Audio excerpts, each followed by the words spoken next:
ह्या विषयावरची पुस्तकं वाचताना मला असं झालं की हेच येते जे मी शोधत होते. या तिघींची नावं सौ यशोदाबाई गणेश सावरकर, सौ यमुनाबाई विनायक सावरकर आणि सौ शांताबाई नारायण सावरकर अशा ह्या त्या तिघी आहेत. आणि निर्माती असं म्हणायला गेलात तर मी स्वतःच निर्मिती करेन असं काही माझ्या डोक्यात नव्हतं. नमस्कार, महा MTB गप्पांमध्ये आपलं स्वागत. मी तृप्ती पारसनीस आणि माझ्याबरोबर व्हिडिओ जर्नलिस्ट आहेत रिद्धेश कदम. देहाकडून देवाकडे जाताना देश लागतो आणि आपण या देशाचं देणे लागतो.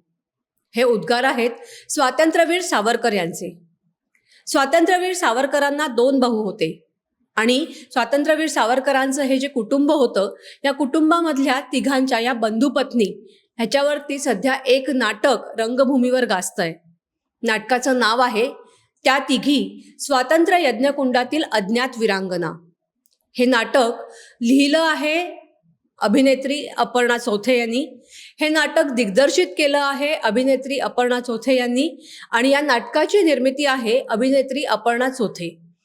हे सांगायचं कारण असं की या तिन्हीमध्ये जी आपण नाव घेतो आहे, ज्या तिन्हीमधलं जे आता कॉमन नाव आहे अपर्णा चौथे, या अपर्णाशीच आज आपण गप्पा मारणार आहोत आणि याच नाटकाविषयी आपण तिचा प्रवास जाणून घेणार आहोत. हे नाटक घडलं कसं, तिला या नाटकाची संकल्पना सुचली कशी आणि हा नाटकाचा प्रवास तिचा कशा पद्धतीनं झाला आणि कशा कशा अडचणींना तिला सामना करावा लागला, या सगळ्या गोष्टी आपण आज तिच्याकडून जाणून घेणार आहोत. अपर्णा मॅम, तुमचं महा MTB गप्पांमध्ये स्वागत आहे. Thank you so much. तुम्ही मला इथे बोलवलं त्याबद्दल मी मनापासून आभारी आहे. पहिला प्रश्न असा की तुम्ही पुण्याच्या आहात. दुसरं म्हणजे कुठलीही अभिनयाची पार्श्वभूमी नसताना, तुमची मूळची पार्श्वभूमी आहे मेडिकल अर्थात फार्मसी MA. हे असताना म्हणजे या शिक्षणाचा आणि ऍक्टिंगचा काहीही संबंध नसताना अचानक या क्षेत्राकडे कसा वळलात? खरं सांगायचं तर माझ्या घरात पहिल्यापासून शिक्षणाचं प्रचंड महत्व आणि वडिलांची शिस्त की शिक्षण आधी पूर्ण करायचं. आणि आमच्या घरात दूरपर्यंत कला क्षेत्रात कोणीही नाहीये. बर.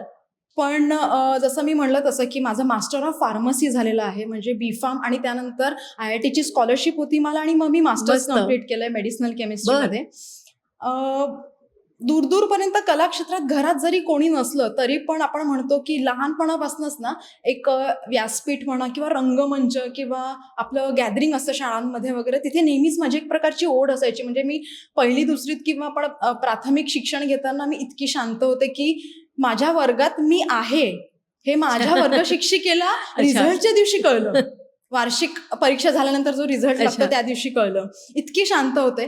पण जेव्हा मी स्टेजवर जायचे, आपलं गॅदरिंग कसं असतं, काहीतरी छोटं नाटुकलं आपण सादर करतो किंवा काहीतरी छोटासा डान्स सादर करतो, जेव्हा मी स्टेजवर जायचं ना तेव्हा मी खूप खुलायचे आणि मला खूप असा आत्मविश्वास वाटायचा प्रचंड.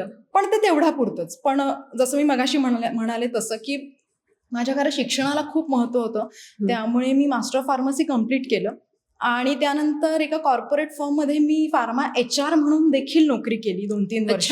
येस. ती नोकरी झाल्यानंतर मग जसं आपण म्हणतो की ओघाओघाने सगळेजण म्हणतात की आपण आता दुसरीकडे चांगली अजून या अनुभवावरती चांगली नोकरी बघू शकतो.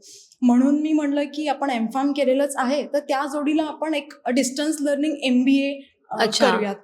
पण हे करत असताना डिस्टन्स लर्निंगच्या वेळेला आपण घरनं लॉंग डिस्टन्स करत असतो, तर ते करत असताना नुसतंच घरनं शिक्षण काय घ्यायचं, म्हणून मग आपल्या या बाकीच्या छंदांना पण आपण त्याबरोबरीने जोपासूयात असा एक मनात विचार आला.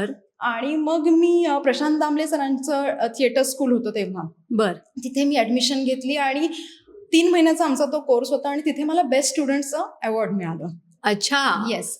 आणि मग तिथे तसं झाल्यानंतर माझ्यामधलं जे काही इतक्या वर्षांचं ते जे काही आतमध्ये होतं ते एकदम छानपैकी असं बाहेर आलं चांगल्या पद्धतीने. आणि मी परत पुन्हा तिथेच मला ऍक्टिंगसाठी स्कॉलरशिप मिळाली आणि त्यानंतर मग मी तिथे स्वतःवरती 2 वर्ष काम केलं. असं नाही की तिथे मला फक्त उत्कृष्ट म्हणजे बेस्ट स्टुडंटचे अवॉर्ड मिळालं किंवा येस आपल्याला थोडंफार येतंय जमतंय असं नाही. 2 वर्ष मी तिथे स्वतःवर काम केलं. नाटक म्हणजे काय हे समजून घेतलं. मग बॅकस्टेज असू दे किंवा नाटक बसवणं असू दे किंवा काय म्हणू आपण की एक म्युझिक करून बघणं किंवा ह्या सगळ्या गोष्टी ज्या नाटकासाठी पूरक असतात किंवा अभिनयासाठी पूरक असतात त्या मी करून बघितल्या. तिथे स्वतः काम केलं. भाषेवर फॉर्च्युनेटली मी मराठी मीडियमची विद्यार्थिनी असल्यामुळे मला भाषेवर फार काम करावं लागलं नाही. पण येस, शेवटी नाटक म्हणलं की तुम्ही स्टेजवर रंगमंचावर उभं राहता, बरोबर. तो डिक्शन, ज्या पद्धतीने प्रोजेक्शन, या सगळ्या गोष्टी मी तिथे स्वतःवर काम केल्या. आणि हे सगळं करत असतानाच मी गाण्याचे वेगवेगळे प्रोग्राम्स होतात जे लाईव्ह असतात, हम्म. त्यासाठी मी प्रोफेशनली अँकरिंग करायला सुरुवात केली, निवेदनाचे अच्छा. कार्यक्रम घ्यायला सुरुवात बर. केली. आणि त्या निवेदनाच्या कार्यक्रमांसाठी मी स्वतःच संहिता लिहायचे, जे बर. आपण निवेदन करतो हम्म. तेव्हा आपण एक संहिता असते, बरोबर. लोकांना खिळवून ठेवण्यासाठी Script म्हणा, लागतं किंवा एक ते. स्क्रिप्ट लागते. तर मी ती स्वतः लिहायला सुरुवात केली. मग त्यासाठी अच्छा. कविता आणि हे सगळं, त्यातून एक थोडासा आपण लिहू पण शकतो, हा एक काय म्हणू, एक कॉन्फिडन्स यायला लागला. आणि हे सगळं करत असताना मला स्वतःला नेहमी असं वाटतं की अभिनय क्षेत्राकडे जायचं असेल तर जे जुन्या काळातली लोक म्हणत आली की नाटकापासून सुरुवात केली, करायची. की बरोबर. पाया तुमचा चांगला असेल ना, तर मग तुम्ही गड जिंकू जिंकू शकता. शकता. बरोबर. तर माझा स्वतःचा या गोष्टीवरती प्रचंड विश्वास बसला हळूहळू आणि आहे. तर तेव्हा असं झालं की आपण काहीतरी एक छान करावं. बरं, मीनवाईल मी लक्ष्मणराव देशपांडे, आपले वराड निघाले लंडनला चे हम्म. प्राध्यापक लक्ष्मणराव हो. देशपांडे, त्यांची मी प्रचंड फॅन. म्हणजे बर. तिसरी नाही म्हणणार, थर्ड इयर B.Pharm मध्ये असताना मी माझ्या कॉलेजचे प्रोजेक्ट जेव्हा कम्प्लीट करायची वेळ यायची, तेव्हा कम्प्युटरवरती रात्रभर चोरून चोरून अगदी लक्ष्मणराव देशपांडेंचे एकपात्री खूप वेळा बघितलंय, बर. खूप वेळा. आणि तेव्हा मला असं वाटलं की एकपात्री एक माणूस एवढ्या ऑडियन्सला 2 ते 3 तास खिळवून ठेवतोय, बरोबर. इतकी पात्र करून, इट्स नॉट अ जोक. बरोबर. आणि एक अभिनेत्री म्हणून किंवा एक अभिनेता म्हणून हे खूप चॅलेंजिंग आहे. कारण शेवटी प्रेक्षकांना खिळवून ठेवणं हे नट मंडळींचं काम आहे, की बरोबर. आपल्या कामाने किंवा त्या गोष्टीने समोरच्या मंडळींना खिळवून ठेवणं, त्यांचं मनोरंजन करणं. तर ते मला खूप चॅलेंजिंग वाटलं. त्यात सुषमाताई देशपांडेंचं वहिनी सावित्रीबाई हे प्रचंड गाजत होतं. आजही त्याचे छान प्रयोग होतात. तर ते सुद्धा मला खूप इन्स्पायरिंग वाटलं. आणि मधल्या काळात अजून एक नाटक संगीत देवबाभळी मी बघितलं, ज्यात मानसी जोशी आणि शुभांगी सदावर ते काम करतात, आणि ते प्राजक्त देशमुखने लिहिलेलं आहे. तर ते जेव्हा बघितलं तेव्हा असं झालं की असं काहीतरी करायचंय की बरोबर. वेगळं असेल. पण मग मगाशी मी जेव्हा जसं म्हणाले की मला मराठी माध्यमात शिकले आणि आधी अभ्यास आणि अतिशय शांत असल्यामुळे मला वाचनाची आवड होती. आणि या सगळ्या ह्याच्यामध्ये हे सगळं लेखन, निवेदन क्षेत्रामध्ये लेखन करताना, हे सगळं आजूबाजूचं बघताना माझ्यासमोर स्वातंत्र्यवीर सावरकर बंधूंच्या पत्नींवर आधारित काही पुस्तकं समोर आली. बर. आणि कर्मधर्म संयोगाने सावरकरांचं जे मूळ गाव आहे, जन्मगाव भगूर, ते माझं आजोळ आहे. माझ्या मामाचं गाव आहे ते, माझ्या आईचं माहेर. बर. तर त्यामुळे ह्या विषयावरची पुस्तकं वाचताना मला असं झालं की हेच आहे ते जे मी शोधत होते. बरोबर. आय डोंट नो, आपण म्हणतो ना की क्लिक झालं, तसं म्हणेन मी. आणि इट क्लिक मी. आणि बाकी म्हणेन तसं की भगूर हे माझं आजोळ, मामाचं गाव असल्यामुळे त्याला एक भावनिक किनार होती. म्हणजे लहानपणीची एक छान आठवण सांगायची झाली तर मी इतिहास आपला पुस्तकात असो 3री-4थी, त्यातला स्वातंत्र्याचा इतिहास वाचताना सावरकरांचं गाव भगूर आणि हे आपलं मामाचं गाव आहे, त्यामुळे मामाकडे अतिशय हट्ट केला होता की मला त्यांचा वाडा बघायचाच, रडून अगदी हट्ट केला होता. बर. सो कुठेतरी ही एक भावनिक किनार होती, ती अटॅचमेंट होती. Yes, exactly. सो हे सगळं बघितलं आणि म्हटलं की हो, हेच येते, हे मला क्लिक झालं. आणि मग मी ध्यासच घेतला, म्हणजे मी सोडलंच नाही आणि म्हटलं की ह्याच तिघींची गोष्ट आपण लोकांना सांगायची. पण आता कसं, स्वातंत्र्यवीर सावरकर यांचा स्वतःचाच खूप मोठा इतिहास आहे. मग हे असताना तुला त्या पत्नी, म्हणजे सावरकर प्लस त्यांचे जे दोन्ही भाऊ आहेत, या तिन्ही पत्नींवरती, म्हणजे त्या बंधू पत्नींवरती नाटक लिहावं असं जर तुम्हाला आता म्हणालीस की त्या जाणवी मिळेल, पण मग तिथे ह्या तिघींचाच विषय का घेतला एक? आणि म्हणजे ह्या तिघींच्या विषयानं बरोबर असं की कुठलंही नाटक लिहायचं तर ती सोपी गोष्ट नाहीये. त्या नाटकासाठी तो पूर्ण अभ्यास लागतो, तो पूर्ण हे लागतो. आणि मग अभिनय करत असताना तू जसं म्हणालीस की निवेदनामुळे तुला ती लिहायची सवय होती आणि तू त्याच्याकडे वळलीस. पण मग ह्याचं नाटक करावं, ते एक रंगभूमीवरती ती एक नाटक आणावं, याच्यासाठी तू काय प्रकाराने प्रयत्न करायला सुरुवात केली? आणि मग जेव्हा तू म्हणतेस की तू ऑलरेडी प्रशांत दामले अकॅडमीमधनं तू अभिनय करत होती, मग अभिनयाकडनं परत ही वाट वाकडी करून लेखनाकडे कुठे वळलीस? नाही, सरांच्या इथे म्हणजे मी विद्यार्थिनी होते. बरोबर. काम नव्हते करत. मी 2-3 महिन्याचा कोर्स केला आणि मला ती माझी जी लहानपणापासून जे दडलं होतं आतमध्ये, ते बाहेर येण्यासाठी मदत झाली, असं मी म्हणेन. आणि जसं आपण सगळ्यात आधी तर या तिघींची नावं सौ बरोबर. यशोदाबाई गणेश सावरकर, सौ यमुनाबाई विनायक सावरकर आणि सौ शांताबाई नारायण सावरकर अशा ह्या त्या तिघी आहेत. त्या बरोबर. सावरकर बंधूंच्या पत्नी आहेत. आता जसं तुम्ही म्हणालात की स्वातंत्र्यवीर सावरकरांचं कार्य इतकं वादातीत मोठं आहे. बरोबर. त्यांचा द्रष्टेपणा म्हणू नका, त्यांचं विज्ञाननिष्ठ बोलणं वागणं, त्यांचं कार्य म्हणजे स्वातंत्र्य कार्य, समाजकार्य, ते अगदीच. स्वतः हो. साहित्यिक होते, हो. कलाकार होते, खूप पैलू आहेत त्यांचे. बरोबर. पण जेव्हा मी या तिघींबद्दल वाचलं तेव्हा मला असं वाटलं की महापुरुषांच्या सहवासात राहणं आणि त्यांचं पत्नीपद भूषवणं महाकठीण आहे. अगदीच. आणि समाजामध्ये नेहमीच महापुरुषांबद्दल खूप बोललं गेलंय. बरोबर पण आहे. ज्या समाजाने ज्या क्रांतिकारकांना नाकारलं त्यांचा संसार आनंदाने करताना त्यांना या काय बायकांना काय अग्निदिव्य द्यावं लागलं ही बरोबर गोष्ट आहे. कुणालाच कशी माहिती नाहीये. म्हणजे अगदी ती पुस्तकं माझ्या समोर येईपर्यंत मला सुद्धा त्या तिघींची पूर्ण नावं माहिती नव्हती. अच्छा. I really mean it. म्हणजे तर असं झालं मला की ही गोष्ट जी अनटोल्ड स्टोरी आहे, बरोबर. तर आपण म्हणूया समजा आता सावित्रीबाई फुले म्हणू नका, रमाबाई आंबेडकर म्हणू नका, बयो कर्वे म्हणू नका, या सगळ्या जणी या महापुरुषांच्या पत्नी आहेत. त्यांनी रूढ अर्थाने संसार नाही केले. बरोबर आहे. त्या दिव्यातनं गेलेल्या आहेत. आपल्या नवऱ्यांनी जे ध्येय जे ध्यास काय म्हणू अंगीकारले, बरोबर. त्यांच्या पाठीमागे त्या निस्वार्थपणे चालत राहिल्या. अगदी. सो ही गोष्ट नेहमीच झाकवली गेली आहे. दॅट इन्स्पायर्ड मी. बरोबर. आपण ह्या तिघींची गोष्ट प्रेझेंट करावी.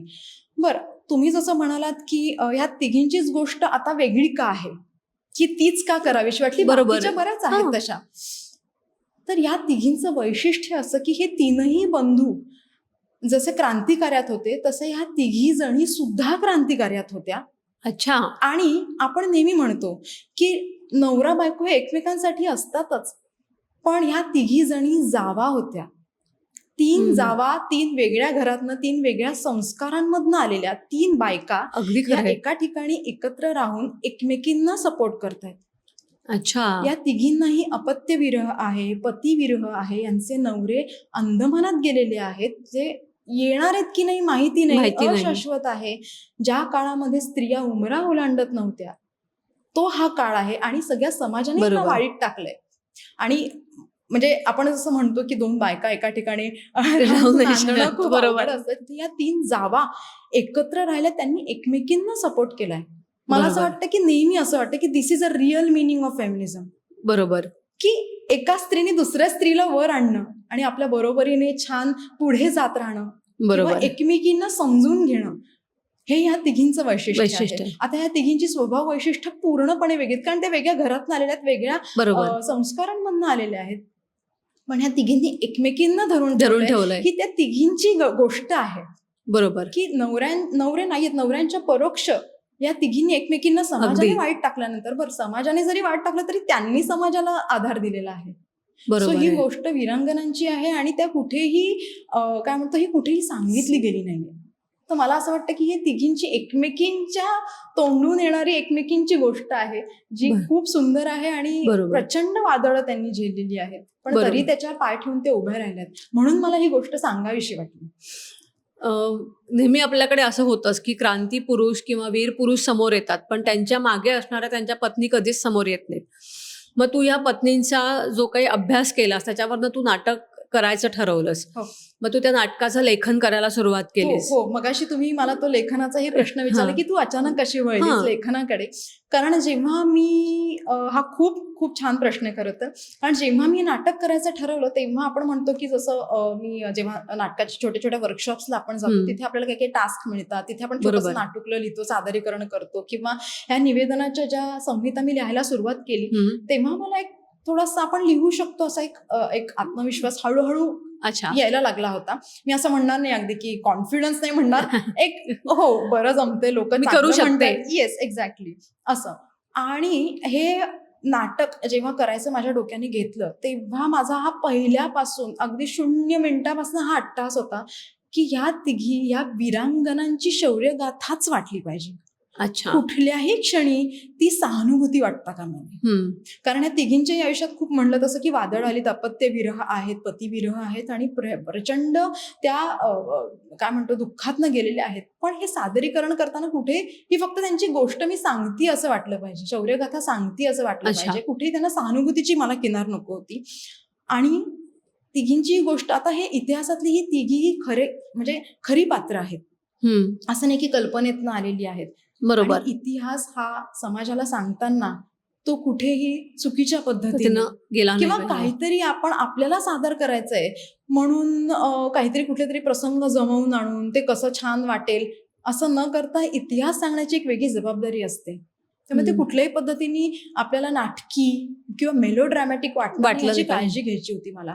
त्यामुळे मी प्रसंग निवडतानाही खूप फॅक्च्युअल प्रसंग निवडले. वास्तवदर्शी मला ते बनवायचं होतं नाटक. लोकांसमोर मांडताना ते कुठेही त्याचा तोल जाऊ द्यायचा नव्हता. त्यामुळे ह्या सगळ्या कंडिशन्स की त्यांना सहानुभूती मिळू द्यायची नाही, बरोबर. वीरांगनांची शौर्यगाथा वाटली पाहिजे, ती वास्तवदर्शी वाटलं पाहिजे, या सगळ्या ह्याच्यातनं मी स्वतः ठरवलं की आपण त्याची संहिता लिहूया. आणि मग हळूहळू जेव्हा मी प्रसंग वेचत गेले त्याप्रमाणे मी त्याची बांधणी करत गेले. बरोबर. आणि मी अजून ह्याच्याबद्दल एवढं म्हणेन की ह्या तिघींचा जो जीवन प्रवास आहे तोच इतका काय म्हणू आपण, इतक्या प्रसंगांनी भरलेला आहे की त्याच्यामध्ये लिहिताना सुद्धा मी म्हणेन की त्यांची पुण्याई आहे की मला लोकांना 1 तास 40 मिनिटं सलग दीर्घांक आहे माझा एकपात्री, तेव्हा खिळवून ठेवता आलं असे त्यांच्या आयुष्यात प्रसंगच घडलेत. त्यामुळे ते पूर्णपणे लिहिताना त्यांची अशी वाटावी म्हणून मग मी ते नाटक लिहायचं ठरवलं आणि ते बरोबर. लिहिलं. नाटकाचं लिखाण तू करायला सुरुवात केलीस, अभिनेत्री म्हणून तू त्याच्यात काम करणार हे तू ठरवलं. मग अचानक पुन्हा आणखीन एक वेगळं वळण म्हणजे मग निर्मिती क्षेत्रात कशी आलीस, की त्याच नाटकाची तू निर्माती पण आहेस. हो. मग तू निर्मिती क्षेत्रात कशी आलीस आणि निर्मिती क्षेत्रात आल्यानंतर तुला तिथे, कारण निर्मिती म्हटलं की सगळ्यात मोठी जबाबदारी आहे आणि ही मोठी हो. जबाबदारी पार पाडण्यासाठी अनेक डोंगर पार करावे लागतात, की बेसिक सगळ्यात महत्वाची गोष्ट पासून म्हणजे फायनान्स, म्हणजे पैशापासून सुरुवात, ते काय सगळं लाईट आणि सगळं नेपथ्यासाठी वगैरे सगळ्याच गोष्टी तिथे आल्या. मग हे सगळे आव्हानं तुझ्यासमोर कशा पद्धतीनं आली, का ती आली ती तू कशा पद्धतीनं सोडवलीस आणि निर्माती म्हणून तुला काय वाटतं?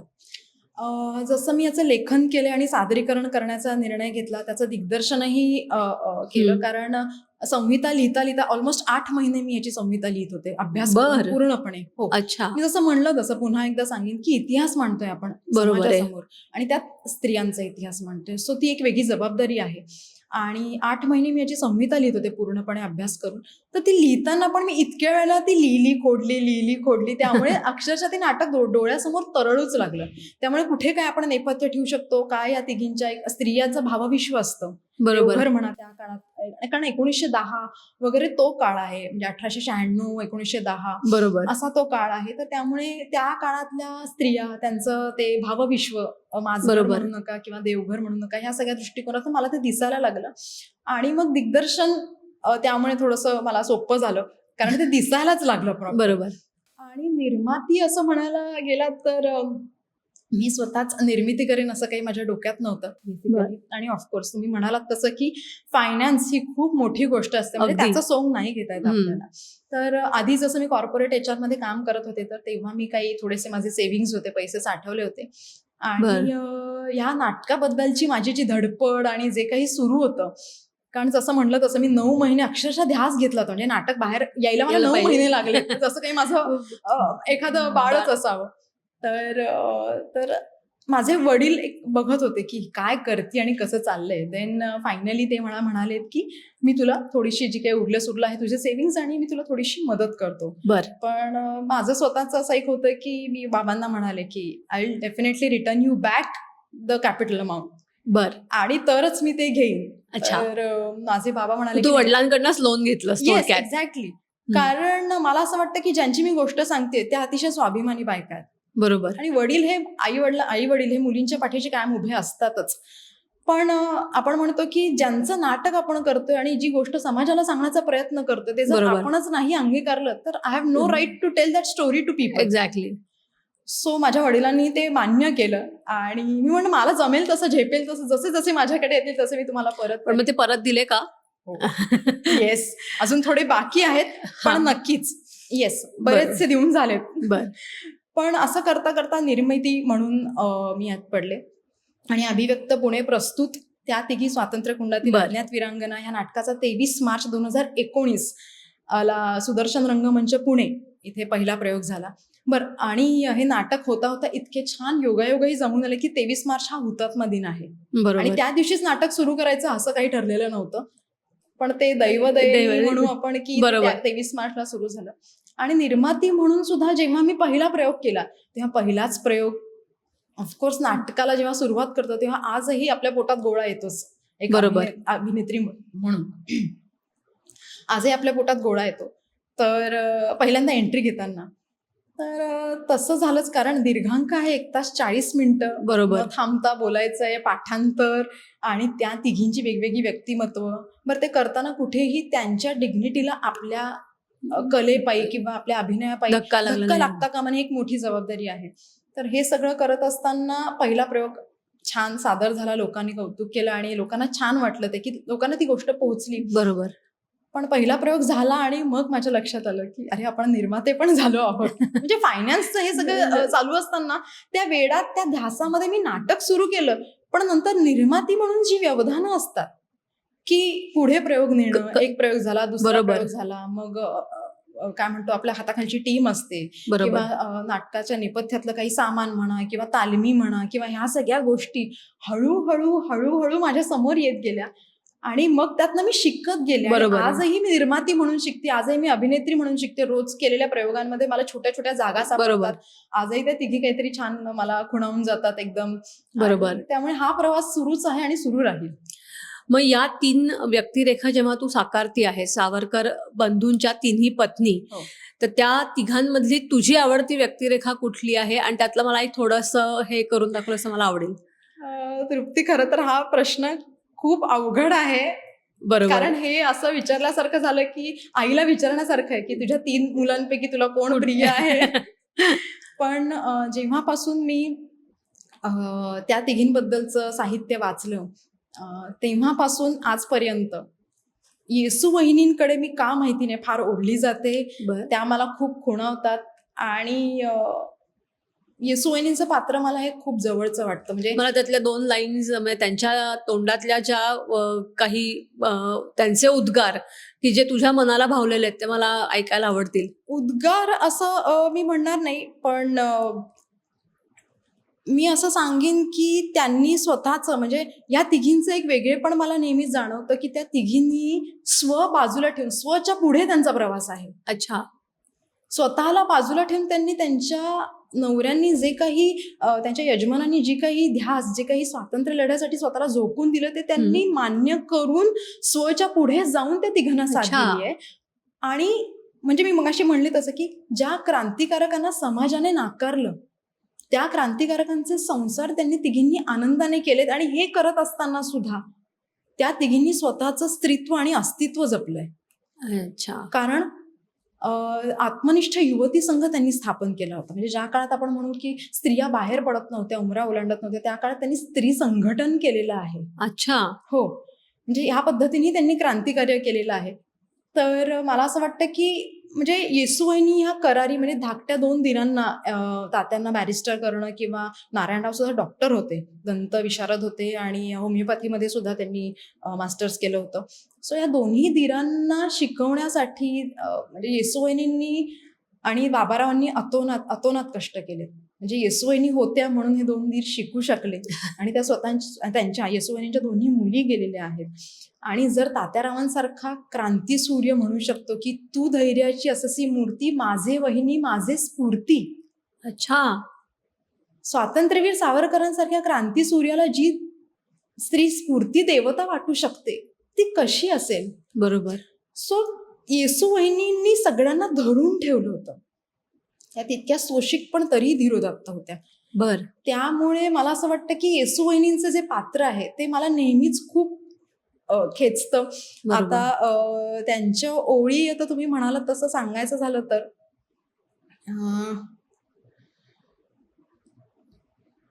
मी थोडंसं आठवून सांगू का हे, कारण एकदम अचानक मला ते क्लिक झालं तर एकदम ती लिंक तिकडे झाला. 2 मिनिटं मी सांगते. आपण मग एक काम करू, आपण एंड त्याच्या ह्यांनी करूयात. ओळींनी. हो चालेल ना, कारण हा आणि आता हे तिघींची पण स्वभाव वैशिष्ट्य आहे ती पण येतील, कारण तिघी वेगवेगळ्या आहेत. बरोबर. कारण तिघी पूर्ण वेगळ्या आहेत. येसू वहिनी एकदम सोशिक आणि धीरोदत्त, माई म्हणजे समर्पणशीलता, बरोबर. आणि असं ते आहे ते तिघी जणींचं पुढचं. ओके. त्या तिघींची मेन म्हणजे स्वभाव वैशिष्ट्य मला ओके. नक्कीच सांगायला आवडतील, कारण ते महत्वाचंच आहे. कारण बरोबर. त्याशिवाय ते म्हणजे तिघींबद्दलच नाही बोललं तर काही उपयोग नाही. बरोबर. कारण त्या तिघींमुळे इन्स्पायर होऊन ही गोष्ट सगळी चाललेली आहे. बरोबर. असं आहे. तर त्याच्या स्वभाव वैशिष्ट्यांचा आणि मग मी त्या ओघाने एकपात्री मला ते चॅलेंज वाटलं की या तिघी वेगवेगळ्या आहेत, आणि मी 83 वर्षाच्या आजींपासून ते 11 वर्षाच्या मुलीपर्यंत असा पूर्ण स्पॅन त्या नाटकात ओके. सादर करते. सो मग मी असा एकपात्री आहे आणि दीर्घांक 40 मिनिटं मी थांबतच नाही. सो विदाउट इंटरवल लोकांना हे करणं, बरोबर. तर मग काय काय नाटकामध्ये असं पण करू शकतो. मग आता तू जेव्हा हा विषय निवडलास, तो विषय निवडल्यानंतर त्या तिघी जणी हा तुझा विषय झाला, तू सावरकर बंधूंच्या त्या तिन्ही पत्नींचं हे केलं, तर या तिन्ही पत्नी ज्या आहेत त्यांच्याबद्दलचं नाटकाची पूर्ण तयारी करताना तुला कसे कसे अनुभव आले, आणि सगळ्यात महत्वाचे की आपण जे म्हणतो की तडफदार आणि प्रेम या दोन्हीचे मिश्रण ह्या तिघी जणी होत्या, तर त्यांची स्वभाव वैशिष्ट्य कुठली होती, म्हणजे ती स्वभाव वैशिष्ट्य तुला कुठली मनाला भावली? त्या तिघींची स्वभाव वैशिष्ट्य अर्थातच वेगळी होती, कारण येसू वहिनी सगळ्यात मोठ्या यशोदाबाई गणेश सावरकर त्या स्वतः सोशिक होत्या, पण अतिशय धीरोदत्त. म्हणजे झडती गेल्या आलेल्या पोलिसांची त्या स्वतः आधी झडती घ्यायच्या. अच्छा. हो, म्हणजे त्या काळामध्ये हे धैर्य दाखवणं किंवा ते प्रसंगावधान राखणं. पण त्याच येसुवहिनी जेव्हा इतर क्रांतिकारकांच्या पत्नींना धीर द्यायच्या, त्यांच्या पाठीवरनं ममताळूपणाने हात फिरवायच्या, तेव्हा त्याच येसुवहिनी अतिशय सोशिक आणि किती हळव्या मनाच्या असतील. सो अशा त्या येसुवहिनी. आणि माई म्हणजे समर्पणशीलता. माई इज इक्वल टू समर्पणशीलता, असंच त्यांचं इक्वेशन आहे. कारण तात्यारावांसारखा म्हणजे काय म्हणतात पदरात निखार आहे त्यांच्या. बरोबर. सो माईंनी अतिशय समर्पणशीलता हे त्यांचं इक्वेशन आहे. कारण मी म्हणेन की जेव्हा प्रभाकर गेला तेव्हा तात्या लंडनला होते, आणि जेव्हा एखाद्या स्त्रीचं अपत्य जातं तेव्हा साहजिकच आपल्याला वाटतं की साथीदाराने आपल्या बरोबर असावं. तर तेव्हा सुद्धा त्या प्रसंगांना त्यांनी अतिशय धीरोदत्तपणे सामोरे गेलेत. शिवाय आपला पती 50 वर्ष अंदमानात गेलेला आहे. अगदी. आणि ते येणार आहेत की नाही, पुढे मला 50 वर्षांनी भेटणार आहेत की नाही, ही सगळं अशाश्वत असताना जेव्हा त्या अंदमानला नेण्यापूर्वी त्यांना डोंगरीला ठेवलं होतं, तेव्हा माई त्यांना भेटायला गेल्या, तर तेव्हा त्यांना तात्या म्हणाले की धैर्याने राहण्याचा प्रयत्न करा. सो ह्या एका याच्यावरती त्या स्त्रीने पुढची वर्ष काढली. बरोबर. अशा त्या माई. आणि सगळ्यात धाकट्या म्हणजे शांताबाई. त्यांचं तर एक वेगळाच पैलू मला या निमित्ताने कळला की शांताबाईंनी वयाच्या 15व्या वर्षी 1915 साली नारायणराव सावरकरांशीच लग्न केलं तर नारायणराव सावरकरांशीच करीन. त्या वयाच्या 15व्या वर्षी 1915 मध्ये शांताबाईंनी ठणकावून सांगितलं घरच्यांना. अच्छा. येस. म्हणजे तेव्हा हे धारिष्ट दाखवणं हीच खूप मोठी गोष्ट आहे. आणि शांताबाईंनी स्वतःहून सावरकरांच्या घरात स्वतःहून लग्न केलंय. म्हणजे जेव्हा त्यांचे दोन्ही मोठे दीर अंदमानात ऑलरेडी होते शिक्षा भोगत, त्यांच्याकडे कोणी ढुंकून बघायला तयार नव्हतं सावरकरांच्या घराकडे. तेव्हा शांताबाई म्हणतायत की नाही, मला देशकार्य करायचंय आणि मला नारायणरावांचीच पत्नी व्हायचंय आणि मला ह्या घराचा भाग व्हायचंय. हा एक वेगळा पैलू. स्वतः अतिशय करारी, रागीट, तापट होत्या, पण अतिशय करारी आणि मी म्हणेन की अहेड ऑफ टाइम्स होत्या तिघी जणी. सो नक्कीच या तिघींची वेगवेगळी स्वभाव वैशिष्ट्य, आणि नाटकात सादरीकरण करताना सुद्धा एकपात्री नाटक आहे. तर मी 11 वर्षाच्या मुलीपासून 83 वर्षांच्या आजीपर्यंत असे सगळे रोल प्ले करण्याचा प्रयत्न करते. येस, त्या तिघी जणींचा जो पूर्ण स्पॅन आहे तो दाखवण्याचा प्रयत्न करते. सो अशा त्या तिघी जणी वेगवेगळ्या पण तरीही एकाच उद्देशाने, एकाच ध्येयाने चालणाऱ्या अशा त्या तिघी जणी आहेत. आणि मी म्हणलं तसं की त्यांनी आत्मनिष्ठ युवती संघ स्थापन केला होता, जो क्रांतिकार्य करत होता. म्हणजे एक स्त्री शिकली की घर शिकतो म्हणतो आपण, तसंच त्या स्त्रियांना संघटित करून त्यांच्यामध्ये स्वदेशीसाठी त्यांचे विचार हे करणं, किंवा हे सगळं स्त्री संघटन करून क्रांती मार्गाचं तत्वज्ञान लोकांपर्यंत पोहोचवणं, हे मोठं काम या तिघींनी केलं. एक नाटक सादर करताना तू एकतर कुठलाही खंड न घेता सलग 1 तास 40 मिनिटं हे नाटक सादर करतेस. त्याच्यामध्ये 11 वर्षात ते 83 वर्षाच्या पूर्ण म्हणजे प्रत्येक वयाचा टप्पा तू तिथे सादर करतेस. मग हे करत असताना तुला नाटकाची संपूर्ण जी टीम आहे त्यांच्याकडनं कशा पद्धतीनं मदत मिळते, किंवा तू त्यांना कशा पद्धतीनं धरून ठेवलेस, आणि ह्याच्यातल्या आजी ज्या अडचणी आल्या होत्या त्या तू कशा पद्धतीनं पार पाडल्यास? हा खूपच छान प्रश्न आहे. कारण 1 तास 40 मिनिटं जेव्हा तुम्ही म्हणता की मी उभी राहते आणि पूर्ण हा लाईफ स्पॅन त्यांचा बरोबर. दाखवते, तर या तिघी जणी वादातीतच त्यांचा त्याग हा मोठाच आहे. म्हणजे आपण त्याच्याबद्दल बोलणं हे फारच हे आहे. पण हे सादर करत असताना जरी आपल्याला तो त्याग माहितीये आणि ती गोष्ट आपल्याला लोकांना सांगायची आहे, पण हे सांगत असताना केवळ भावनिक होऊन ही गोष्ट प्रेक्षकांना सांगण्यात मला असं वाटतं की काय म्हणू शकतो आपण की त्यांना ते सांगताना एक कथानक म्हणून मला सांगायचं होतं. बरोबर. कारण नाटकाच्या अँगलने सुद्धा प्रेक्षक खिळून राहिले पाहिजे. हा एक मुख्य भाग याच्या मागे होता. हम्म. त्यामुळे सलग दीर्घांक बघताना प्रेक्षक कुठेही बोर होऊ नयेत या अनुषंगाने सुद्धा त्या नाटकाचं दिग्दर्शन करायचं होतं.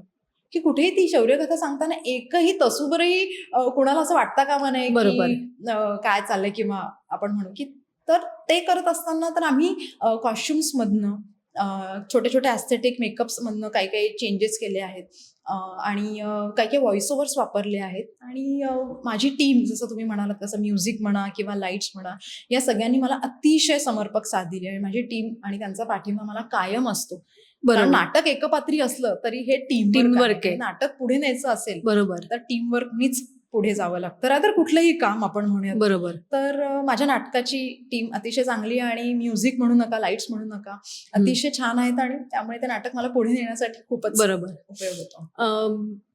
आत्ता मगाशी जसं आपण विचारलं की लेखन हा तुझा एक प्रांत आहेच आहे आता नाटक लिहिल्यानंतर, तर नाटकाबरोबरच तुझी आता पुस्तकही आलेली आहेत आणि मला सांगायला आवडेल की तुझ्या दोन्ही पुस्तकांची 4थी आणि 2री आवृत्ती आहे. मी मुद्दाम नाव घेत नाहीये कारण ते नाव मला तुझ्याकडनं ऐकायला आवडेल आणि त्या पुस्तकाच्या मागची कथा की पुस्तक कसं घडलं हे मला ऐकायला आवडेल.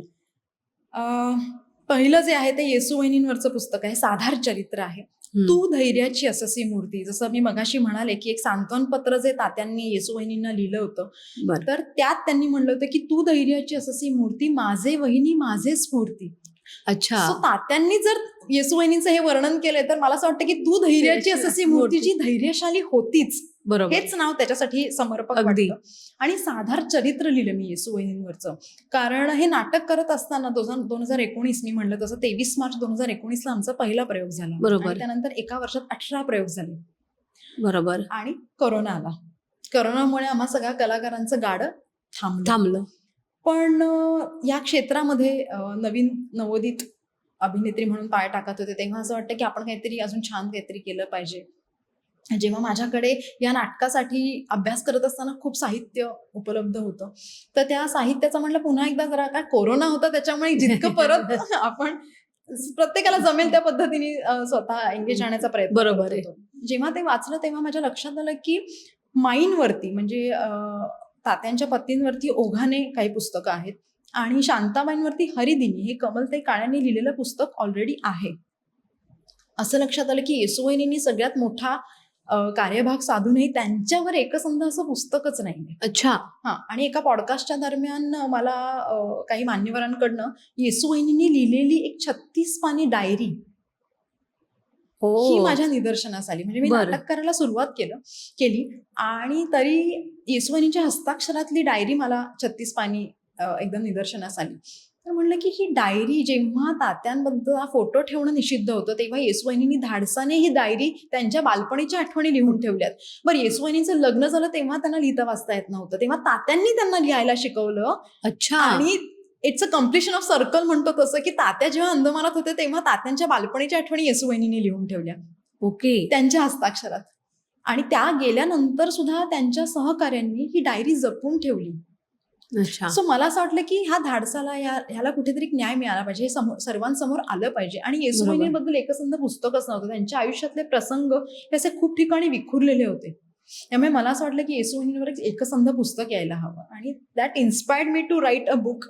आणि जे आम्ही साधार चरित्र लिहिलंय कारण आपण जसं म्हणतो तसं अगेन हा इतिहास आहे, त्यामुळे साधार चरित्र म्हटल्यानंतर मी प्रॉपर त्याला रेफरन्सेस आहेत, कुठनं कशातनं काय घेतलंय, त्याच्यामुळे हे साधार चरित्र. कारण कादंबरी म्हटलं की स्त्रियांवरची कादंबरी परत स्त्रियाच वाचणार. बरोबर. तर मला असं वाटतं की सगळ्यांनी अभ्यास म्हणून सुद्धा वाचावं असं येसू वहिनींचं चरित्र आहे. सो अच्छा. ते साधार चरित्र लिहिलं जे सात्यकी अशोक सावरकर म्हणजे सावरकरांचे नातू, नारायणराव सावरकरांचे बरोबर. नातू, त्यांच्या मृत्युंजय प्रकाशनमधनं आम्ही प्रकाशित केलं. बर. आणि दुसरं पुस्तक हे दुसऱ्या कोरोनामधलं आहे. अच्छा. जे हरिदिनी जे ऑलरेडी कमलताई काळ्यांनी लिहिलेलं होतं, बर. पण मला असं झालं की माझ्याकडेच त्याची झेरॉक्स प्रत होती. कारण अच्छा. हे नाटक करता करता आणि एक पुस्तक लिहिल्यानंतर लोक माझ्याकडे एक अभ्यासक, त्या तिघींचे अभ्यासक म्हणून बघायला पाहायला लागले होते. आणि काही लोकांचे मला फोन आले की हरिदिनी आहे का तुमच्याकडे, आम्हाला अभ्यासासाठी मिळू शकेल का, आणि माझ्याकडेच त्याची छायांकित प्रत होती.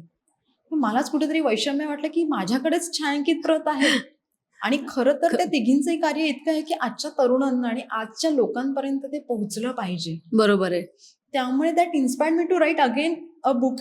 मी असं म्हणेन की हरिदिनी हे संपादित केलंय, कारण कमलताई काळेंनी ते आजही तत्कालीन सुद्धा तितकंच लागू होईल इतकं अच्छा. सुंदर लिहिलेलं असल्यामुळे मी मूळ पुस्तकाला हात लावला नाही, पण ते पुनर्प्रकाशित करण्यासाठी म्हणून पुढे काही व्हॅल्यू एडिशन म्हणून काही परिशिष्ट ऍड केले, बर. ज्याच्यामध्ये मी शांताबाईंच्या तेव्हा स्नुषा हयातीत होत्या, स्वामिनी ते विक्रम सावरकर, त्यांचा इंटरव्ह्यू घेतला आणि त्यांच्या बरं. 3 नाती त्यांचे इंटरव्ह्यू घेतले की अच्छा. ज्या स्त्रीने देशाचा संसार केला, देशासाठी ज्या झडल्या, त्या झगडल्या, त्या सासू म्हणून कशा असतील, आजी म्हणून अच्छा. कशा असतील, असे त्यांचे छान इंटरव्ह्यूज घेतले. आणि त्यांचे विविध पैलू पण तिथे तुम्ही त्या पुस्तकामध्ये ऍड केले. एक्झॅक्टली.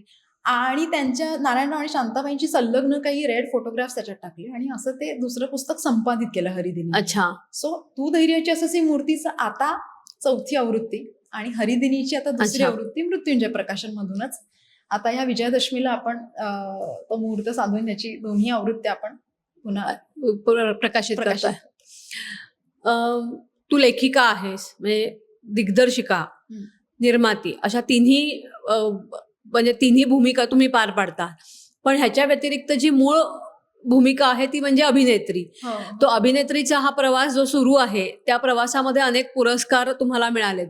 तर मला या पुरस्कारांच्या प्रवासाबद्दल आणि पुरस्कारांचं जरा डिटेल सांगितलं तर मला आवडेल. पुरस्कारांचे डिटेल्स असं मी म्हणजे पुरस्कारांचे डिटेल्स मला असं आहे की फिल्मफेअरला तुम्हाला नॉमिनेशन आहे, बरोबर, मधुबालासाठी. हो. तर ते ती स्टोरी काय, ती कथा काय, म्हणजे नक्की त्याचं काय झालं होतं? मी पुरस्कारांसाठी असं म्हणणार नाही, म्हणजे त्याची अशी जी स्टोरी म्हणणार नाही. खरं आणि स्पष्टच सांगायचं तर मी माझं काम करत राहिले आणि काम करत राहीन. कारण तू धैर्याची असं त्या तिघी स्वातंत्र्य कुंडातील अज्ञात वीरांगना या नाटकामुळे मला सगळ्यात पहिला पुरस्कार मिळाला, जो म्हणजे मटा सन्मान उत्कृष्ट अभिनेत्रीसाठी 2021 साली. म्हणजे आम्हाला 3 नॉमिनेशन्स होते, नेपथ्य, अभिनेत्री आणि प्रकाश योजना. त्यातला आम्हाला प्रकाश योजना आणि उत्कृष्ट अभिनेत्रीसाठी मला मटा सन्मान मिळाला. आणि तिथनं मला एक कॉन्फिडन्स निर्माण झाला, यायला लागला की हो, आपण करू शकतो, बरं काम करतोय. आणि आजही तो शिकण्याचा प्रवास सुरू आहे. त्यानंतर मग मालिका केल्या, तुमची मुलगी काय करते आणि कारण गुन्ह्याला माफी नाही, या सोबत मराठीवरती मालिका होत्या. त्यात मी अतिशय वंदना लोखंडे नावाचं एक पात्र केलं आणि मी अतिशय त्याच्यामध्ये विकृत कॅरेक्टर होतं. शी वॉज अ कॉन्ट्रॅक्ट किलर. त्या तिघींचं अगदी विरुद्ध टोक होतं. असं. आणि हा सगळा प्रवास सुरू असतानाच लघुपटही करत होते, डॉक्युमेंटरीजही करत होते. अर्थात सगळेच नवोदित असतात, ते हळूहळू आपलं पाऊल पुढे टाकत असतात. आणि मधुबाला हा लघुपट मी केला. त्याच्यामध्ये मधुबाला ही मध्यवर्ती भूमिका केली. त्याच्यामध्ये मी एका वेश्येचा रोल प्ले केला आहे. हो. आणि त्या आमच्या लघुपटासाठी आम्हाला अनेक फिल्म फेस्टिवल्सला छान प्रतिसाद मिळाला. अनेक फिल्म फेस्टिवलला उत्कृष्ट अभिनेत्री म्हणून सुद्धा मला अवॉर्ड्स मिळाले. आणि फिल्मफेअरला it was very much unexpected. Top म्हणजे इंडियामधनं, अख्ख्या भारतातनं जे टॉप 10 लघुपट होते त्यात आम्ही होतो. आणि उत्कृष्ट अभिनेत्रीसाठी तिथे मला नामांकनही होतं फिल्मफेअरसाठी. आणि इंडियन पॅनोरमामध्ये सुद्धा आमची ती फिल्म सिलेक्ट झाली आहे. सो असा हा तो प्रवास आहे. आणि मी पुन्हा एकदा म्हणेन की पुरस्कारांसाठी असं नाही म्हणणार, मी माझं काम करत राहिले. बरोबर, मी माझं काम करत राहीन.